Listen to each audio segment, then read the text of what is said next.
শাকিব খানের সঙ্গে রায়হান রাফির নতুন সিনেমার ঘোষণা আসার পর শাকিব খানের ভক্তদের একাংশ দাবি করতেছে রায়হান রাফি শাকিব খানকে নিয়ে ভবিষ্যতে কোনো সিনেমা বানাবেন না।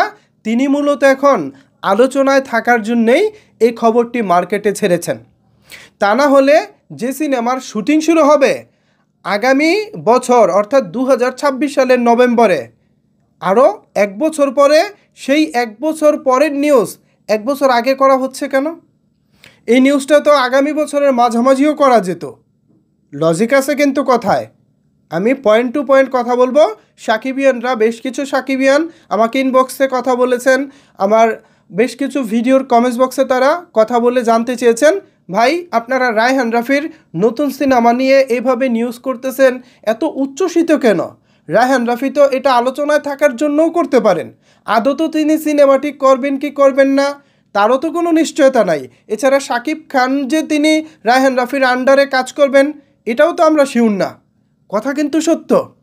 যে সিনেমার শুটিং শুরু হবে আগামী বছরের নভেম্বরে, এখনও নভেম্বর আসে নাই ভাই, আজকে অক্টোবরের 27 তারিখ, নভেম্বর আসতে আরও 3-4 দিন বাকি। তার মানে আগামী বছরের নভেম্বর আসতে এক বছরেরও বেশি বাকি। তো এক বছরেরও বেশি যেই সিনেমাটার শুটিং হতে বাকি, সেই সিনেমাটার নিউজ এত আগে কেন? এটা কিন্তু একটা বড় প্রশ্ন আমার কাছে। সাকিবিয়ানদের ওই যে একাংশ বলতেছে আলোচনায় থাকার ধান্দা বা আলোচনায় থাকার একটা চেষ্টা, আমার কাছেও ঠিক সেটাই মনে হচ্ছে। তাণ্ডবের পরে রায়হান রাফি মার্কেট থেকে একেবারে হারিয়ে গেছে বলা চলে। তাকে নিয়ে চারিদিকে কোনো প্রকার কোনো আলোচনা নাই বললেই চলে। তো সেই রায়হান রাফি হঠাৎ করে আবারও আজকে আলোচনায় শাকিব খানের নতুন সিনেমা তুফান 2 দিয়ে। একটু অঙ্ক মেলান তো সাকিবিয়ানরা। আমি চাই সকল সাকিবিয়ানরা এটা একটু ভেবে দেখুক।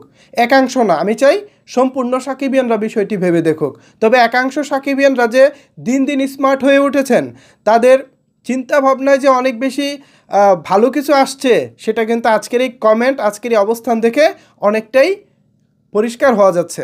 সাকিবিয়ানরা দিন দিন আরও অনেক স্মার্ট হবেন, এটা আমরা চাই। রায়হান রাফি তুফানে তিনি শাকিব খানকে ভিন্নভাবে উপস্থাপন করেছিলেন, চমৎকার একটি সিনেমা বানিয়েছিলেন, সুপার ডুপার বাম্পার হিট ব্যবসা করেছে। তাণ্ডবেও শাকিব খানকে ভিন্নভাবে তিনি উপস্থাপন করেছিলেন বটে, বাট সিনেমাটা দর্শকদের দিন শেষে দর্শকের হয়ে ওঠেনি। কেন জানি দর্শকরা সিনেমাটিকে সেভাবে লুফে নেয়নি। ফলাফল তাণ্ডব তুফানের মতো ব্যবসা করতে পারেনি, আর বরবাদের তো ধারের কাছেও যেতে পারেনি। এ নিয়ে রায়হান রাফির উপরে শাকিব খানের ভক্তদের এমনিতেও তো একটা ক্ষোভ রয়েছেই। তাছাড়া এক বছর আগে সিনেমার আপডেট, এক বছর আগে সিনেমার ঘোষণা, এই সব কিছু মিলিয়ে না রায়হান রাফি আলোচনায় থাকার ধান্দা বলেই তারা মনে করতেছে। এখন সত্য মিথ্যা রায়হান রাফি জানেন, সত্য মিথ্যা আজকের যে নিউজগুলো এসেছে সেসব নিউজ মাধ্যম জানেন। তবে বাস্তবতা, সাকিবিয়ানরা এখন অনেক চালাক হয়ে গেছে।